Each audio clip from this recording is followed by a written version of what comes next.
ಮಳೆಯುಳ್ಳ ರಾತ್ರಿ. ಅಮ್ಮ, ಇದೇನಾಯ್ತು? ನಮ್ ಗುಡಿಸ್ಲಿನ ಚಾವಣಿ ಗಾಳಿಗೆ ಹಾರೋಯ್ತು. ಮಳೆ ನೀರು ಒಳಗಡೆ ತುಂಬ್ತಾ ಇದೆ. ಈಗ ನಾವೇನ್ ಮಾಡೋದು?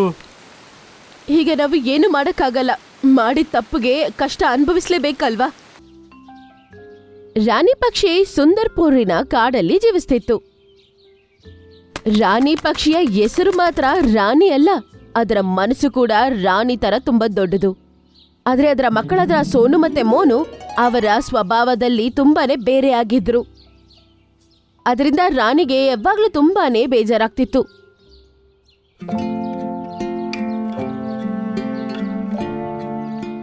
ಸೋನು ಮೋನು, ನೀವಿಬ್ರು ಎಲ್ಲಿದ್ದೀರಾ ಮಕ್ಕಳೇ? ನನಗೆ ತಲೆ ತಿರುಗ್ತಾ ಇದೆ. ಬೇಗ ನನ್ಗೋಸ್ಕರ ಸ್ವಲ್ಪ ನೀರನ್ನು ಎತ್ಕೊಂಡ್ ಬನ್ನಿ ಮಕ್ಕಳೇ. ಆಚ್ ಕಡೆ ಬಿಸಿಲು ತುಂಬಾನೇ ಜಾಸ್ತಿ ಇದೆ, ತಲೆನೇ ತಿರುಗ್ತಾ ಇದೆ. ನಾನಂತೂ ನಿಮ್ಮಿಬ್ರಿಗೂ ಆಹಾರ ತಗೊಂಡ್ ಹೆಂಗ್ ಮನೆಗ್ ಬಂದೋ ನನಗೆ ಗೊತ್ತಿಲ್ಲ. ಅರೆ ಮಮ್ಮಿ, ನೀವ್ಯಾಕೆ ಗದ್ದಲ ಸೃಷ್ಟಿ ಮಾಡ್ತಾ ಇದ್ದೀರಾ? ಬಿಸಿಲು ಕೇವಲ ನಿಮಗ್ ಮಾತ್ರ ಇದೆಯಾ? ಎಲ್ಲ ಪಕ್ಷಿಗಳು ದಿನ ಕೆಲ್ಸಕ್ಕೆ ಹೋಗುತ್ತೆ. ಆದ್ರೆ ನಿಮ್ ರೀತಿ ಅಯ್ಯೋ ಬಿಸಿಲು ಅಂತ ಕಿರ್ಚೋದಿಲ್ಲ. ಸರಿಯಾಗಿ ಹೇಳ್ದೆ ಅಣ್ಣ ನೀನು. ಯಾವಾಗ್ಲೂ ಅಮ್ಮ ಏನೋ ಒಂದ್ ಈ ತರ ಹೇಳ್ತಾನೆ ಇರ್ತಾಳೆ. ಮಕ್ಕಳೇ ನೋಡಿ, ತುಂಬಾ ಬಿಸಿಲು ಜಾಸ್ತಿ ಇದೆ. ಇನ್ನು ಸ್ವಲ್ಪ ದಿನದಲ್ಲೇ ಮಳೆಗಾಲ ಶುರು ಆಗ್ಬಿಡತ್ತೆ. ನಮ್ ಮನೆನ ಬೇರೆ ನಾವು ಸ್ವಲ್ಪ ದಿನದಿಂದ ರಿಪೇರ್ ಮಾಡೇ ಇಲ್ಲ. ಇವಾಗ್ಲೂ ನಾವು ಮಾಡಿಲ್ಲ ಅಂತ ಅನ್ಕೊಳ್ಳಿ, ಆಮೇಲಷ್ಟೇ ಮಳೆಗಾಲದಲ್ಲಿ ನಾವು ಖಂಡಿತ ಕಷ್ಟ ಪಡ್ಬೇಕಾಗತ್ತೆ. ಅಮ್ಮ, ನೀವು ಯಾವಾಗ ನೋಡೋ ಗದ್ದಲ ಸೃಷ್ಟಿ ಮಾಡ್ತಾ ಇರ್ತೀರಾ? ಹಿಂದಿನ ವರ್ಷ ಕೂಡ ನೀವು ಇದೇ ರೀತಿ ಹೇಳ್ತಾ ಇದ್ರಿ. ಏನಾದರೂ ಆಯ್ತಾ? ಆಗಿಲ್ವಲ್ಲ? ನೋಡಿ, ನೀವು ಇನ್ನು 5-6 ವರ್ಷ ನಮ್ಮ ಗೂಡು ಏನೂ ಆಗೋದಿಲ್ಲ. ನೀವು ಬರೀ ಹಿಂಗೆ ಹೇಳ್ಕೊಂಡೇ ಭಯ ಪಡ್ತಾ ಇರ್ತೀರಾ. ಮಕ್ಕಳೇ, ಕೆಲ್ಸಕ್ಕೆ ಎಷ್ಟು ಕಳ್ಳರಾಗಿ ಇರಬಾರ್ದು. ನಾನು ವಯಸ್ಸಲ್ಲಿ ಮತ್ತು ಅನುಭವದಲ್ಲಿ ನಿಮ್ಗಿಂತ ದೊಡ್ಡವಳು. ನನಗ್ ಗೊತ್ತಿದೆ ಈ ಸಲ ಖಂಡಿತ ನಮ್ಮ ಮನೆಗೆ ಏನೋ ಪ್ರಮಾದ ಇದೆ ಅಂತ. ನಾಳೆಯಿಂದ ನೀವು ಕೂಡ ನನ್ ಜೊತೆ ಆಚೆ ಬನ್ನಿ. ಆಮೇಲೆ ನೀವು ಕೂಡ ನನ್ನ ಜೊತೆ ಕೆಲಸ ಮಾಡ್ಲೇಬೇಕು. ನಾವು ಮೂವರು ಸೇರ್ಕೊಂಡು ಸ್ವಲ್ಪವಾಗಿ ನಮ್ಗೆ ಹೊಸ ಮನೆ ಕಟ್ಕೊಳ್ಳೋಣ. ಮಳೆಗಾಲಕ್ಕೋಸ್ಕರ ಆಹಾರ ಎಲ್ಲ ತಂದು ನಾವು ಗೂಡಲ್ಲಿ ಬಚ್ಚಿಟ್ಕೊಳ್ಳೋಣ. ಆಮೇಲೆ ನೀವು ನೋಡಿ, ಈ ಒಂದು ಮಳೆಗಾಲನ ನಾವು ಎಷ್ಟು ಆರಾಮಾಗಿ ಸ್ವಾಗತಿಸ್ಬೋದು ಅಂತ. ಚೆನ್ನಾಗಿ ಮಾತಾಡ್ತೀರಮ್ಮ ನೀವು. ಹೊರಗಡೆ ಇಷ್ಟು ಬಿಸಿಲಿದೆ, ಹೆಂಗೆ ಹೋಗೋದು ಇಷ್ಟು ಬಿಸಿಲಲ್ಲಿ?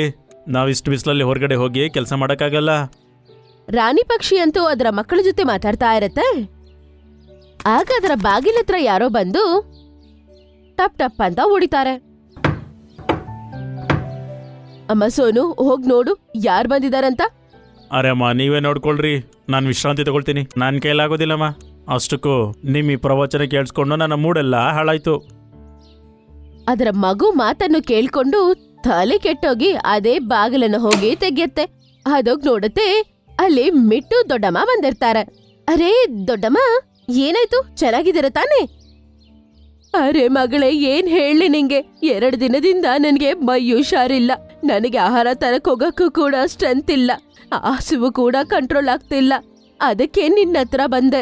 ನನ್ನ ರಾಣಿ ಮಗಳ ಹತ್ರ ಏನಾದ್ರೂ ತಿನ್ನಕ್ಕಿದ್ಯಾ ಅಂತ ಕೇಳ್ಕೊಂಡು ಬಂದಿದ್ದೀನಿ ತಾಯಿ.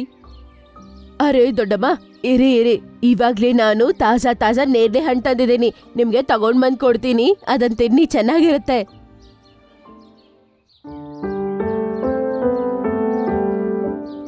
ಮಾ, ನಮಗೋಸ್ಕರ ನೀನು ಹೊರಗೋಗಿ ಊಟ ತರೋವಾಗ ದಿನ ನಮ್ಗೊಂದು ಮಾತು ಹೇಳ್ತೀಯ. ಮತ್ತೆ ಈ ದೊಡ್ಡಮ್ಮ ಯಾವಾಗ ನೋಡು ನಮ್ಮ ಹತ್ರ ರೇಷನ್ ತಗೊಳಕ್ ಬರ್ತಾರೆ. ಅವ್ರಿಗೂ ಊಟ ಕೊಡೋದ್ರಲ್ಲಿ ನಿಮ್ಗೆ ಏನು ತೊಂದರೆ ಆಗೋದಿಲ್ವಾ? ಏನ್ ಮಾತಾಡ್ತಿದ್ಯಾ ಸೋನು? ದೊಡ್ಡವ್ರ ಹತ್ರ ಈ ತರ ಮಾತಾಡಬಾರ್ದು. ನೀವ್ ಅದನ್ನೆಲ್ಲ ತಲೆಗೆ ಹಾಕೋಬೇಡಿ ದೊಡ್ಡಮ್ಮ, ಇವನ್ ಚಿಕ್ಕ ಹುಡ್ಗ. ತಗೊಳ್ಳಿ, ನೀವ್ ಈ ನೇರಳೆ ಹಣ್ಣು ತಗೊಂಡೋಗಿ 2 ದಿನಕ್ಕೆ ಆಹಾರ ನಿಮ್ಗೆ ಸರಿ ಹೋಗುತ್ತೆ. ಮಾರನೇ ದಿನ ಬೆಳಗ್ಗೆ, ಸೋನು ಮೋನು, ತುಂಬಾ ಬಿಸಿಲಾಗ್ತಿದೆ ಆಚೆ. ನನಗೆ ಆಚೆ ಹೋಗೋದಕ್ಕೆ ಇವತ್ತು ಮನಸ್ಸಿಲ್ಲ, ಮತ್ತೆ ನನ್ನ ಮೈಯಲ್ಲಿ ಶಕ್ತಿನೂ ಇಲ್ಲ. ಮಕ್ಕಳೇ, ನೀವಿಬ್ರು ದೊಡ್ಡವರಾಗಿದ್ದೀರಾ, ಹೋಗಿ ನಮ್ಗೋಸ್ಕರ ಆಹಾರ ಹುಡ್ಕೊಂಡು ತಗೊಂಡ್ ಬನ್ನಿ. ಅಮ್ಮ, ನಾವೆಲ್ಲೂ ಹೋಗೋದಿಲ್ಲ ಊಟ ತರೋದಕ್ಕೆ. ಊಟ ನೀವು ತರ್ತೀರ ಅಲ್ವಾ? ಈ ಚೇಪೆಕಾಯಿ ಮತ್ತೆ ನೇರಳೆ ತಿಂದು ನಮಗೆ ಬೋರ್ ಆಗಿದೆ. ಕಿವಿ ಕೊಟ್ಟು ಕೇಳಿ, ಇವತ್ತು ನಮಗೆ ಮಾವಿನಕಾಯಿ ತಿನ್ನೋ ಮನ್ಸಾಗಿದೆ. ನಮಗೋಸ್ಕರ ಮಾವಿನಕಾಯಿಯನ್ನ ತಗೊಂಬನ್ನಿ. ಮಕ್ಕಳ ಬಾಯಿಂದ ಈ ತರ ಮಾತನ್ನು ಕೇಳಿ ಅವಳು ತುಂಬಾ ಬೇಜಾರಾಗಿ ಅಲ್ಲಿಂದ ಹೊರಡ್ತಾಳೆ.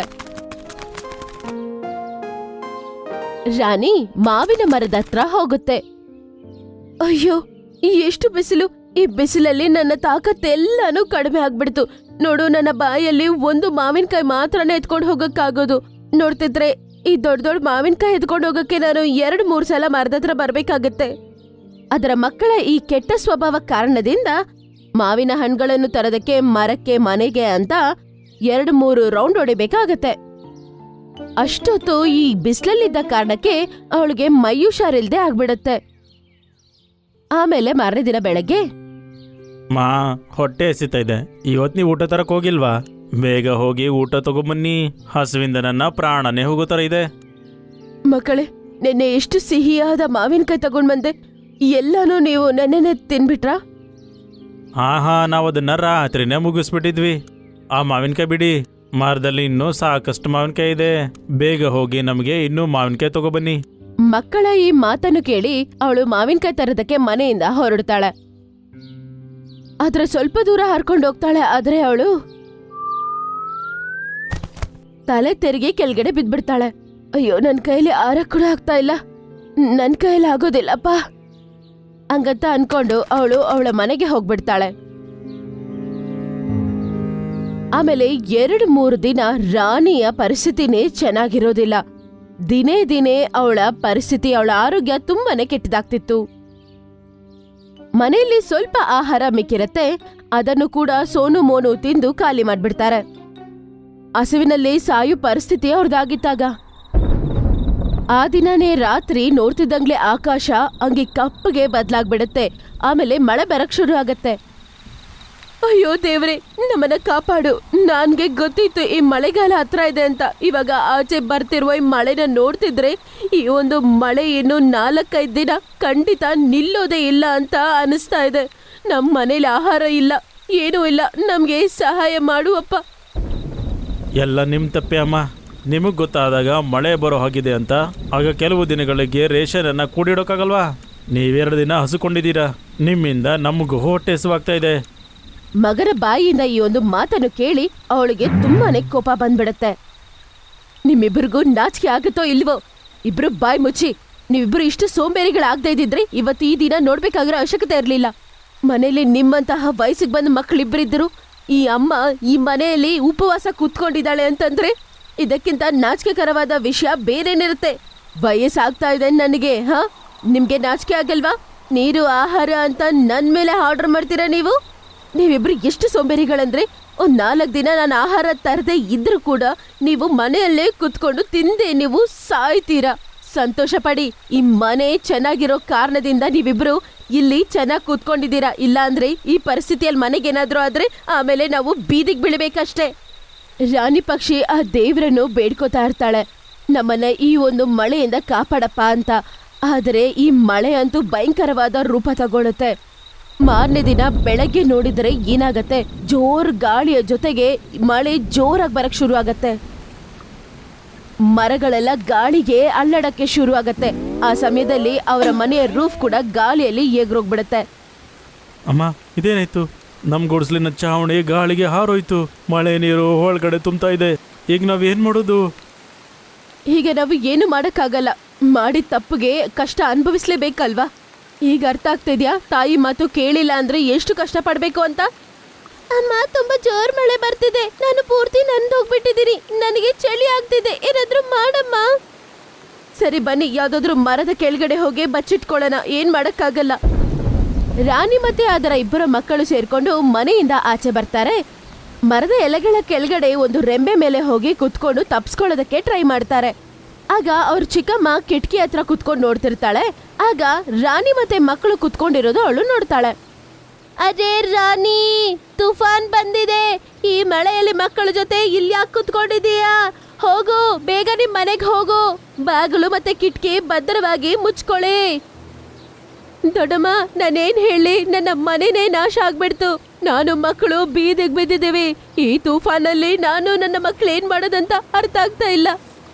ಅಯ್ಯೋ, ಇಷ್ಟು ದೊಡ್ಡ ಕಷ್ಟ ಬಂದಿದೆ ನಿನ್ಗೆ. ನನಗೆ ಯಾಕೆ ಒಂದ್ ಮಾತು ಕೂಡ ಹೇಳಿಲ್ಲ? ಬೇಗ ಬಾ ರಾಣಿ, ನನ್ ಮನೆಗೆ ಬಾ. ಮಳೆಗಾಲ ನಿಲ್ಲೋವರೆಗೂ ನನ್ ಮನೇಲಿ ಇರು.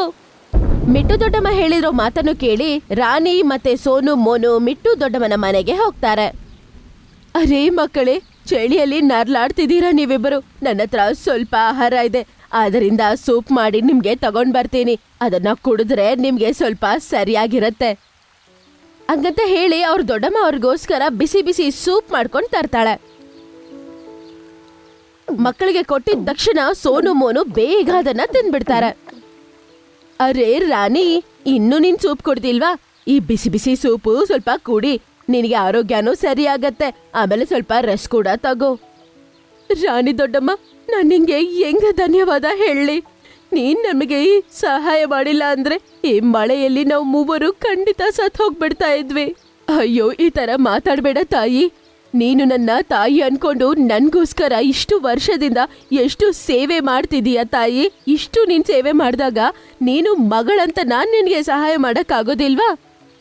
ನೀನು ಏನು ಯೋಚನೆ ಮಾಡ್ಬೇಡ ಸರಿನಾ? ನೀನು ಆರಾಮಾಗಿ ನಿನ್ನ ಮಕ್ಕಳ ಜೊತೆ ಇಲ್ಲೇ ಇರು. ಮಳೆಗಾಲ ಮುಗಿಯೋವರೆಗೂ ಸರಿನಾ?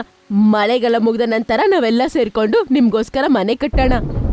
ನಮ್ಮನ್ನ ಕ್ಷಮಿಸ್ಬಿಡು ದೊಡ್ಡಮ್ಮ, ನಾವು ಯಾವಾಗಲೂ ನಿಮಗೆ ತಮಾಷೆನೇ ಮಾಡಿದ್ದೀವಿ. ಆದರೆ ಇವತ್ತು ನೀವು ನಮಗೆ ಸಹಾಯ ಮಾಡಿ ಪ್ರೂವ್ ಮಾಡಿದ್ದೀರಾ. ಈ ಒಳ್ಳೆ ಕೆಲಸ ಯಾವತ್ತೂ ವ್ಯರ್ಥ ಆಗೋಲ್ಲ.